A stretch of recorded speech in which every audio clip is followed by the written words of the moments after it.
The ship came out of hyperspace like a silver knife cutting through black cloth. Princess Lyra stood at the viewing window and watched the space station grow larger. It floated in the orange light of a dying star, and she thought it looked lonely. Just like her. She pressed her hand against the cold glass.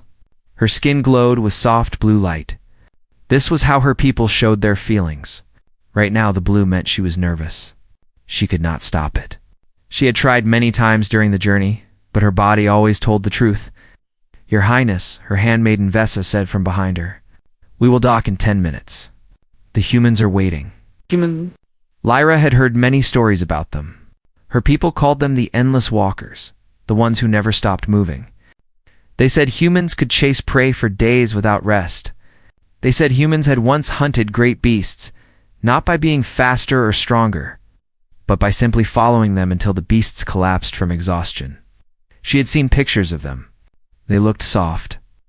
No claws, no sharp teeth, no armor on their skin. But their eyes troubled her. In every picture, those eyes seemed to follow her, watching, always watching. "I am ready," Lyra said, though she was not sure if this was true. The docking was smooth. The doors opened, and Lyra stepped onto Horizon Station with her guards around her. The air here smelled different. Recycled. False. She missed the flower wines of her home. Whirled already, a human woman waited for them. She had dark hair pulled back tight and wore a gray uniform. Her smile seemed genuine, but Lyra had learned that human expressions could lie. "Princess Lyra," the woman said, bowing her head. "I am Diplomat Yun Hana. Welcome to Horizon Station. We are honored by your presence." "Thank you," Lyra replied. Her voice was musical, like bells in water. "I hope these talks will bring peace between our peoples." "As do we all," Hannah said. She gestured to someone behind her. "This is Kung Taeho. He will be your personal guard during your stay." A man stepped forward. He was not tall for a human, but there was something solid about him, like a rock that had learned to walk. His face showed nothing. No smile, no frown, just stillness. But his eyes found Lyra's face and did not move away. She felt her skin flicker, a quick pulse of yellow, fear. She forced it down. "I have my own guards," Lyra said carefully. "Surely this is not necessary. It is simply a courtesy," Hana explained. "Agent Taeho knows this station better than anyone. He will ensure your safety at all times." Lyra wanted to argue, but she knew the rules of diplomacy. She was here to build bridges, not walls. So she nodded and said nothing more. They walked through the station. Hannah talked about the schedule, the meeting rooms, the dining arrangements. Lyra tried to listen, but she kept feeling something on the back of her neck. A weight. A presence. She glanced behind her. Taeho was there. 5 steps back. His eyes were on her. She looked forward again. Her hearts beat faster. She had 2 hearts, like all Valorans, and both of them were racing now in her culture. Watching someone like that meant only one thing. It meant you saw them as prey. It meant you were waiting for the right moment to strike. Predators watched. Hunters watched. Enemies watched. Friends looked away. Family looked away. It was polite. It was safe. This human did not look away. The first day passed slowly. Lyra sat through meetings where old politicians argued about trade routes and border lines. She smiled when she needed to smile. She spoke when she needed to speak. But always at the edge of the room, she saw him. Taeho never sat. He never leaned against walls. He stood straight and still, like a statue that had been placed there long ago. And he watched other humans moved around the room. They looked at papers, at screens, at each other. Their attention jumped from place to place like small birds. Not Taeho. His attention was a river, steady, unbroken, flowing always toward her. By the end of the day, Lyra was exhausted, not from the meetings. From being watched, she returned to her quarters with Vessa. The rooms were nice. Soft beds that adjusted to her body. Windows that showed false images of Valoran forests, but she did not feel at home. The human guard is strange, Vesa said as she prepared Lyra's evening drink. He watches me, Lyra said quietly. All day. He never stops. Vesa's skin flickered with concern. Pale green. Like a hunter? Exactly like a hunter. They sat together in worried silence. Lyra drank her evening drink and tried to calm herself. Perhaps she was being foolish. Humans were different. Maybe watching meant something else to them.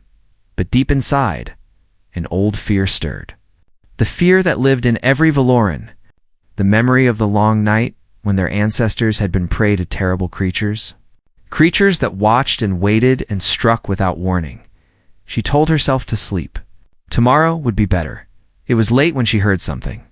A small sound. Footsteps that stopped. Lyra rose from her bed and walked to the door. She touched the panel, and the door became transparent, showing the hallway beyond. Tadash Ho stood there. He was not moving. Not doing anything? Just standing in the dark hallway, facing her door. His eyes were open. His body was still. He looked like he had been there for hours. He looked like he could stand there for hours more. Lyra stepped back. Her whole body erupted in light. Yellow and orange and red. Fear and alarm and warning. She could not control it. Why was he there? What did he want? Was he waiting for her guards to sleep? Was he looking for weakness? She backed away from the door until she reached the far wall. She slid down and sat on the floor, pulling her knees to her chest. She stayed like that until morning. She did not sleep.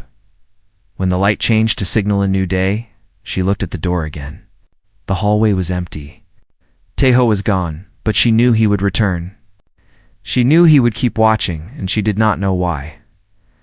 That morning, she moved through the station like a ghost. Tired, frightened. Her skin kept flickering with colors she could not hide. Other Valorans noticed. They whispered to each other. The princess is scared. The princess is not well. Lyra ignored them. She had to focus. These peace talks were important. Her people needed this treaty. She could not let one strange human ruin everything. But when she entered the meeting room, he was already there. Standing in his corner, watching their eyes met for just a moment, Lyra looked away. First, she always looked away first. 3 days passed, then 5, then 7. The peace talks moved forward like a tired animal. Sometimes they made progress. Sometimes they fell back. Politicians from both sides argued about words and meanings and old wounds that had never healed. Lyra did her part. She spoke of hope. She spoke of a future where Valoran children and human children could grow up without fear of war. Her words were beautiful, and many people listened. But inside, she was falling apart. She could not escape him. Teho was everywhere. When she woke, he was outside her door. When she ate, he stood near the wall of the dining hall. When she walked through the station, his footsteps followed hers like a shadow that had learned to make sound. And always, always he watched. Lyra had stopped sleeping well. Her skin had lost its healthy glow. The colors that showed her emotions had become dull and weak, like a fire that was slowly dying. You must rest, Vesa said one evening. She was brushing Lyra's long silver hair, a ritual they had done since Lyra was a child. You look unwell. People are starting to notice. How can I rest?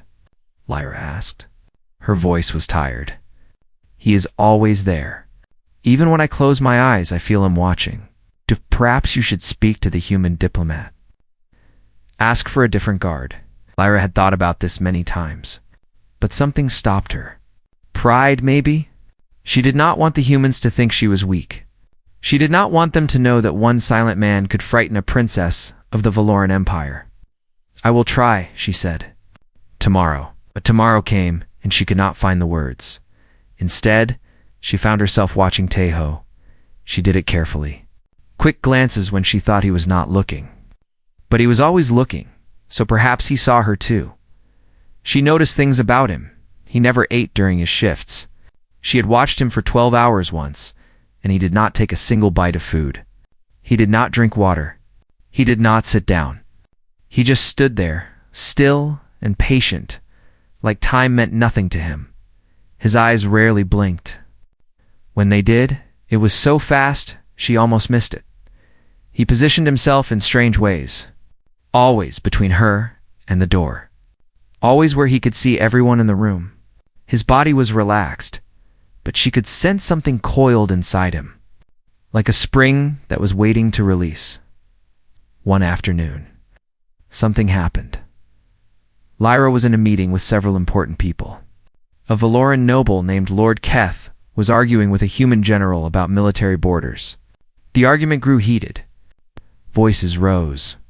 Keth stood up from his chair, his skin flashing angry red, and made a sharp gesture toward Lyra.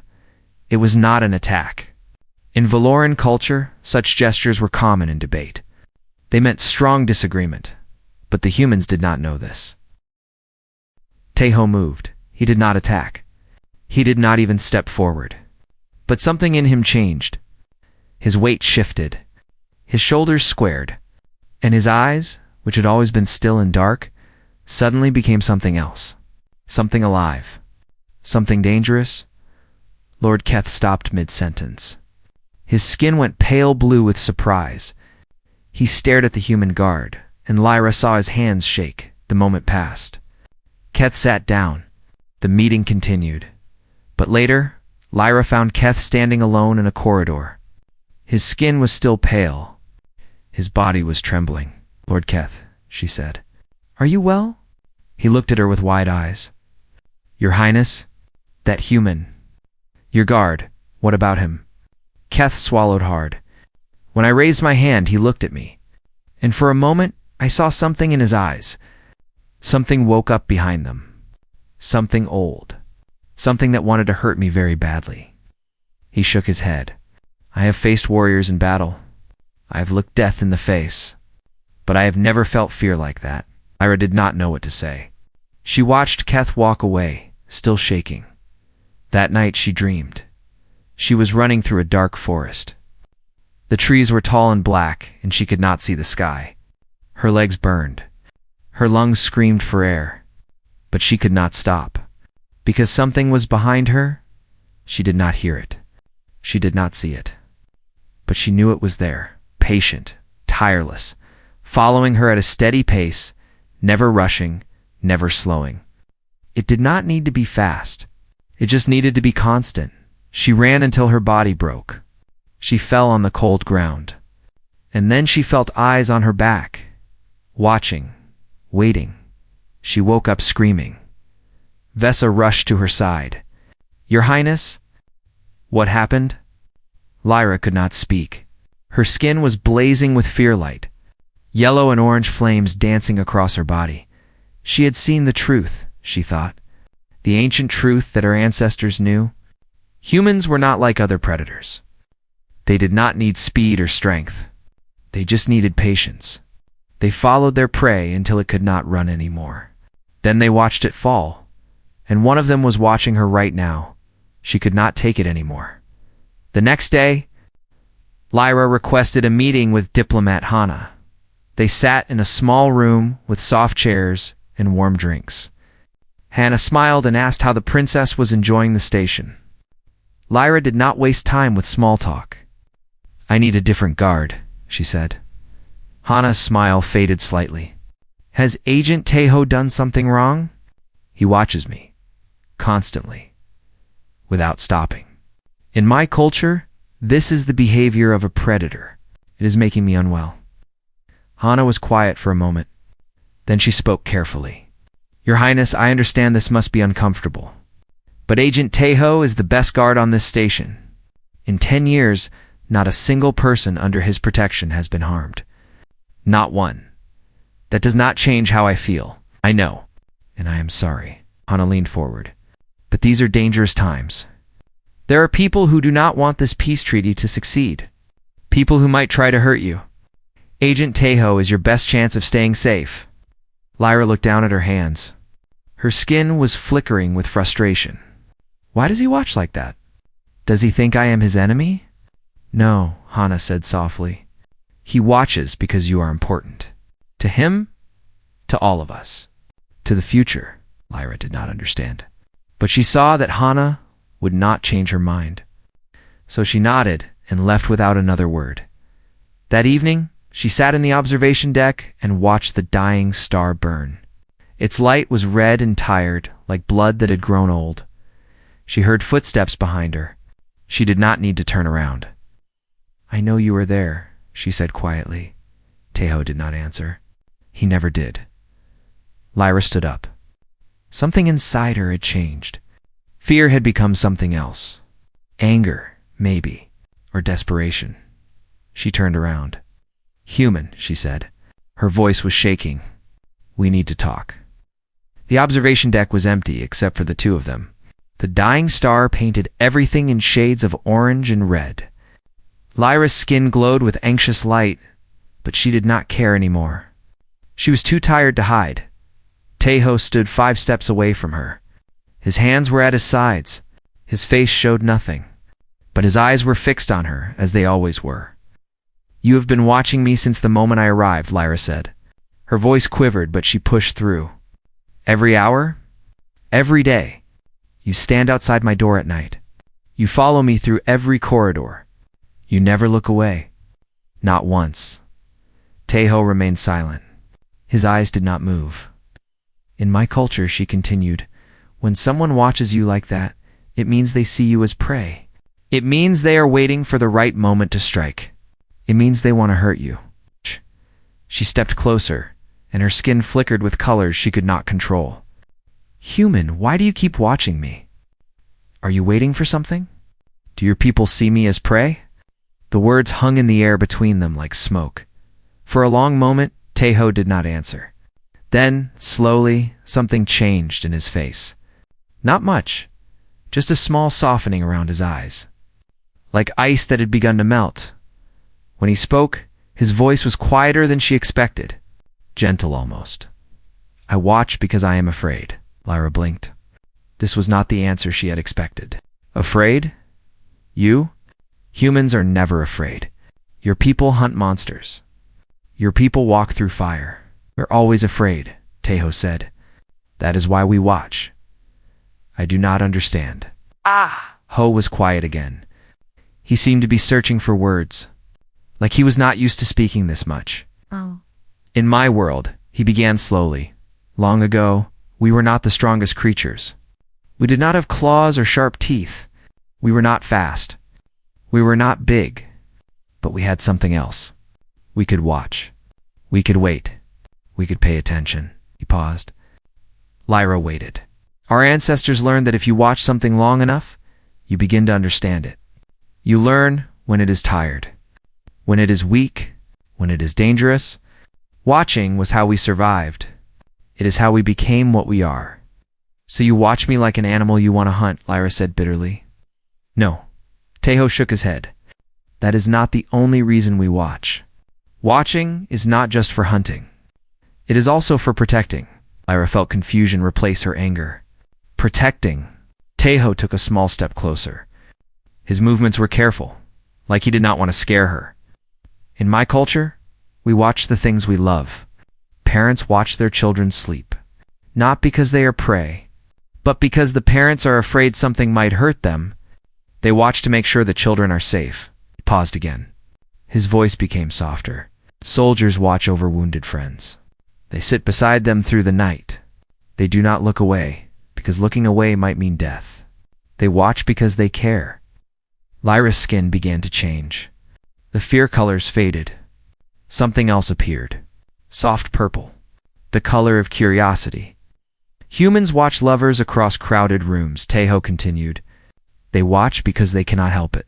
Because the person they love is the most important thing in their vision. Everything else becomes background. Everything else becomes nothing." He met her eyes directly. For the first time, she did not look away. "I watch you, princess, because you are the reason these peace talks might succeed. I read about you before you came. I know what you did. You stood before your own council and argued for peace. You risked everything. Your title, your family's approval, your life maybe. All because you believed that war was wrong." Lyra felt her heart beating faster. But this time, it was not from fear. If you die, Tejo said, the peace dies with you. The people who want war will win. Millions will suffer. Billions, maybe. I cannot let that happen. So you watch me, Lyra whispered. I watch you, Tejo agreed. Every moment. Every second. Because I am afraid of what will happen if I look away. Because you are too important to lose. Silence fell between them. The dying star continued to burn outside. Its light fell on Lyra's face, and she realized that tears were forming in her eyes. She did not know why. In my culture, she said quietly, watching his threat, it is what predators do before they kill. I know. I read about your people too. Then why did you not explain? Why did you not tell me? Tejo looked down. For the first time, he seemed uncertain. I did not think you would believe me. Words are easy. Actions are harder. I thought if I just kept you safe, eventually you would understand. I was terrified, Lyra said. I could not sleep. I had nightmares about being hunted. No. I saw your lights change color. I saw you becoming weaker. I wanted to explain, but I did not know how. I am not good with words. I am only good at watching. Laughed. It surprised her. A small, tired laugh that came from somewhere deep inside. You are very bad at communication, as Tejo agreed. There was something like sadness in his voice. I am sorry. I did not mean to cause you pain. They stood in silence for another moment. The purple in Lyra's skin grew deeper. It spread across her arms, her face, her neck. In Valoran culture, purple meant openness. It meant the beginning of trust. So, when you watch me, she said slowly, you are not thinking about how to hurt me. You are thinking about how to protect me. Yes. And when you stand outside my door at night, you are not waiting to attack. You are guarding me while I sleep. Yes. Lyra pressed her hand against her chest. She could feel her two hearts beating in different rhythms. Slowly, they began to match.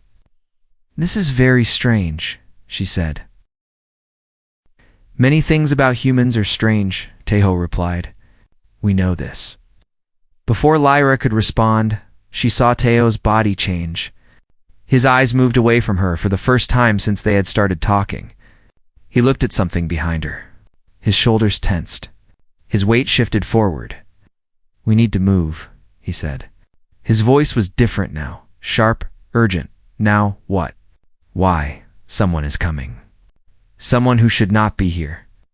He stepped in front of her, blocking her from view. Stay behind me. Do not make a sound. Lyra's skin flashed with alarm. But beneath the yellow fear, there was something new. Something she had not felt before when she was near this, human trust. She moved behind him and stayed silent, and for the first time, she felt safe. Tejo moved through the station like he had been born there. He knew every turn, every door, every shadow. He pulled Lyra through maintenance corridors she did not know existed. His hand was warm around her wrist, firm but gentle. How do you know these paths? She whispered. I watched, he said simply. For 3 months before you arrived, I walked every corridor. I memorized every exit. I learned where the cameras could not see. Lyra felt a strange feeling in her chest. 3 months. He had spent 3 months preparing to protect her. Before he even knew her face. Who is following us? She asked. Assassins. At least 3. They moved into position during our talk. They were waiting for you to be alone. How do you know they are assassins? The way they walked. The way they watched the guards. The way they pretended not to see each other. Tejo pulled her around another corner. I noticed them 2 days ago. I have been tracking their patterns. Why did you not tell anyone? I did. I told Diplomat Hana. She contacted station security. But someone in security is working with them. The message never arrived. Lyra's skin went cold with fear. There is a traitor? More than one? On both sides. Valoran and human. They want the peace talks to fail. They want war. They reached a junction where 4 corridors met. Tejo stopped. He listened. Lyra could hear nothing but the hum of machines. Stay here, he said. Do not move. He disappeared into the shadows. Lyra pressed herself against the wall. Her skin was flickering wildly. She tried to control it, but she could not. Seconds passed, then minutes. Each one felt like an hour. Then Tejo returned. His face was grim. They have blocked the main paths. We need to go through the cargo section. He took her hand again, and they ran. The cargo section was dark and full of large containers. They moved between them like mice in a maze. Lyra's lungs burned. She was not built for running. Her people were thinkers, not hunters. But Tejo never slowed down. He never seemed tired. He moved with the same steady pace, pulling her forward, always forward. They reached a large open space. Storage crates were stacked high around them. The only light came from emergency strips on the floor. Then the shadows. Moved 3 figures stepped out from behind the crates. Valorans, their skin was dark red with anger and purpose. They wore no uniforms. They carried weapons that glowed with deadly light. Princess Lyra, the leader said. His voice was cold. You should not have come to this station. You should not have talked of peace. Now you will die, and the war will continue as it should. Lyra felt her heart stop. She knew this man. Lord Veth. He had been one of her father's generals. He had lost his family in the early wars with humans. His hatred ran deeper than oceans, Veth, she said. Please, this is not the way. There is no other way, Veth replied. The humans are monsters. They will destroy us all. And you, little princess, have become their tool. Tejo stepped forward. He put himself between Lyra and the 3 assassins. Veth laughed. 1 human against 3 Valoran warriors? You are brave, creature. But bravery will not save you. Tejo did not answer. He did not speak at all. He just stood there, calm and still. Run, he said quietly over his shoulder to Lyra. Find the main corridor. Find Hana. I will not leave you, Lyra said. You must know. She stepped closer to him. Her skin glowed with new colors. Strong colors. Determined colors. I will not run while someone dies for me. Not anymore. Tejo looked at her. For just a moment, something passed between them. Understanding. Respect. Then the assassins attacked. What happened next was something Lyra would never forget. Valoran warriors were trained from birth. They were fast. They were skilled. They moved like water and struck like lightning. Tejo was none of these things. He was not fast. He was not graceful. He did not dance around his enemies or perform beautiful techniques. He fought like something ancient, something desperate, something that had crawled out of the darkness of evolution with only one purpose, to survive. The first assassin swung. His weapon, Tejo did not dodge. He stepped into the blow, took the hit on his shoulder, and grabbed the assassin's arm. He twisted. Bones cracked. The assassin screamed and fell. The second assassin came from the side. His blade cut across Tejo's back. Blood sprayed. But Tejo did not stop. He turned, caught the assassin's wrist, and drove his elbow into the creature's face. Once, twice, 3 times. Until the assassin stopped moving, Veth attacked last. He was the strongest. His weapon cut deep into Tejo's side. Tejo fell to one knee. Blood pooled beneath him. His face was pale with pain, but he did not stop. He grabbed Veth's leg and pulled him down. They rolled on the floor, struggling. Veth was stronger. But Tejo held on. He wrapped his arms around Veth's neck and squeezed. Veth fought. He clawed, bit. But Tejo did not let go. His grip was like iron, like stone. Like something that had decided it would never release, no matter what. Seconds passed. Veth's struggles grew weaker. His skin lost its color. His eyes rolled back. Then he went still. Tejo released him and collapsed on the floor. Lyra ran to his side. His blood was everywhere, red and warm and human. She pressed her hands against his wounds, but she did not know how to help him. She did not know human bodies. Help, she screamed. Someone help us. Footsteps came. Lights appeared. Voices shouted orders. Park Ji-ho arrived first. He was a young human with quick hands and kind eyes. He carried medical supplies and began working on Tae-ho immediately. He is going to be okay, Jae-ho said. The wounds are deep, but nothing vital was hit. This guy is tough. More guards arrived. They secured the assassins. Diplomat Hana came running, her face white with shock. Your Highness, she said. Are you hurt? No, Lyra said. Her voice was strange. Far away, he protected me. He would not stop fighting. Even when he was bleeding. Even when he was falling. He would not stop. She looked down at Tae-ho. His eyes were closed. His breathing was shallow, but even now, even unconscious, his hand had found hers. He was holding it gently. Lyra did not let go. Later in the medical bay, she sat beside his bed and watched him sleep. The doctors said he needed rest. The wounds would heal. He would be fine. Her handmaiden Vessa stood nearby. Her skin was flickering with confusion. Your Highness, Vessa said. You are watching him. Lyra nodded. In our culture, that means you see him as prey, as something to hunt. Lyra smiled. It was a tired smile, but it was real. Oh, she said softly. I have learned something new. Among humans, watching means something different. It means you care. It means the person is too important to look away from. She squeezed Tae-ho's hand. So now I am watching over him. The way he watched over me, the treaty was signed on a morning that felt like the beginning of something new. Lyra stood at the great table where history was being made. Beside her were the leaders of both peoples, humans and Valorans. Enemies who were becoming friends, strangers who were learning to trust. She pressed her hand to the document, and her bioluminescent signature glowed blue on the page. The human president did the same with ink and pen. When their eyes met, they both smiled. Outside the windows, the dying star continued to burn. But somehow, it looked less like an ending now. It looked like a candle, a light in the darkness. After the ceremony, Empress Velith found Diplomat Hana standing alone.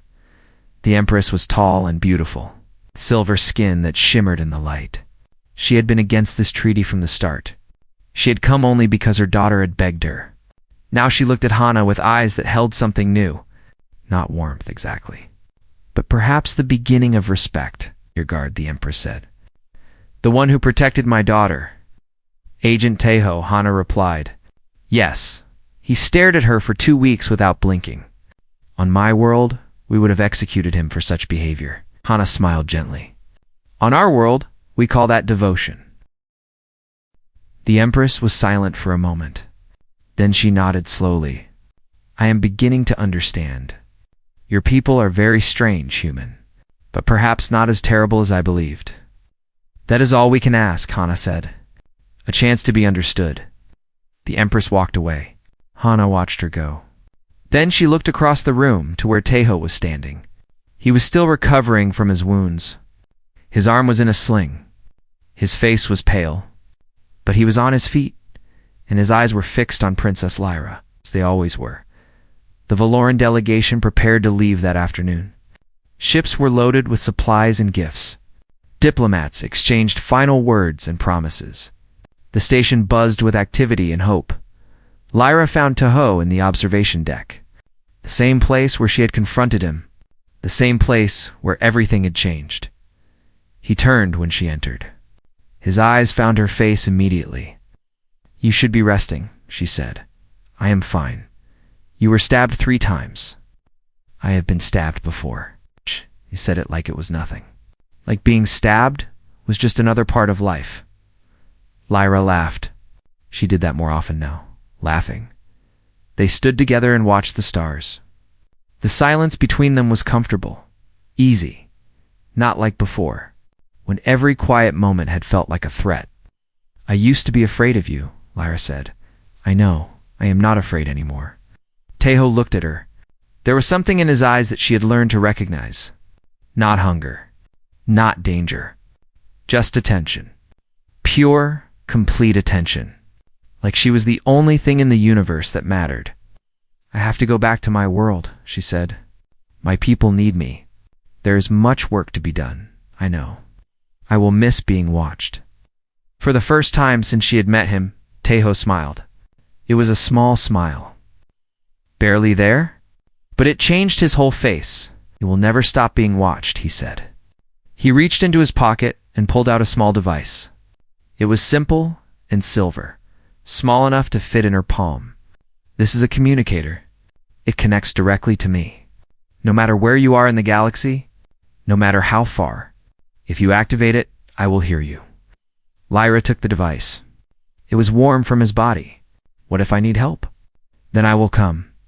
Wherever you are, whatever it takes, I will come. And if I just want to talk? If I just want to know someone is watching over me." Tejo's smile grew slightly. "Then I will be there too, watching, listening, making sure you are safe." Lyra felt something in her chest. Her two hearts were beating together now, perfectly matched. "Thank you," she said, "for everything, for protecting me, for teaching me, for not giving up, even when I was afraid of you." "Thank you," Tejo replied, "for being worth protecting." They stood together for another moment. Then Lyra did something that surprised them both. She stepped forward and pressed her forehead against his. In Valoran culture, this was a gesture of deep connection, of something that did not have a word in human language. Tejo stood very still. He did not pull away. When Lyra stepped back, her skin was glowing with soft light, purple and blue and silver. The colors of hope, the colors of beginning. "Goodbye, Kong Tejo," she said. "Goodbye, Princess Lyra." She walked away. At the door, she turned and looked back. He was still standing there. Still watching, she smiled and left. The Valoran ship departed an hour later. Lyra stood at the viewing window and watched Horizon Station grow smaller. The dying star faded into the distance. Everything she had known for the past weeks became nothing but light and memory. In her hand, she held the communicator. Vesa came to stand beside her. "What is that?" "A gift," Lyra said. "From the human. What does it do?" "It lets him watch over me. Even from far away." Vesa's skin flickered with confusion. "You want him to watch you?" Lyra nodded. "I used to fear being watched. I thought it meant I was prey. Now I understand the truth. Some people watch because they want to hurt you, but others watch because they love you, because they cannot bear the thought of looking away." She pressed the communicator to her chest. "Taught me that watching can be a form of protection, of devotion, of care." Vesa was silent for a long moment. Then she nodded slowly. "Perhaps our people have much to learn from the humans. Perhaps we do." Years passed. Lyra became empress. The treaty held. Peace grew. Children of both species grew up without knowing war, and slowly, a new practice spread among the Valoran people. Guards no longer looked away from those they protected. They watched carefully, constantly. Not as predators, but as guardians. They called it the human vigil. It meant, "I see you. I care about you. I will not let anything hurt you." In the great throne room of the Valoran palace, Empress Lyra kept a small silver device beside her seat.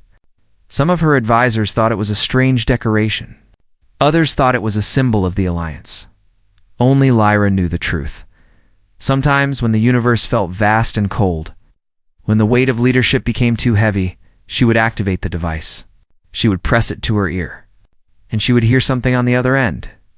Not words, just breathing, quiet, steady, patient. He was still there, still watching, still keeping his promise, and Lyra would smile, close her eyes, and feel something she had not known before meeting him. Something she had learned from a quiet human who never looked. A way she felt safe. She felt loved. She felt watched. The end.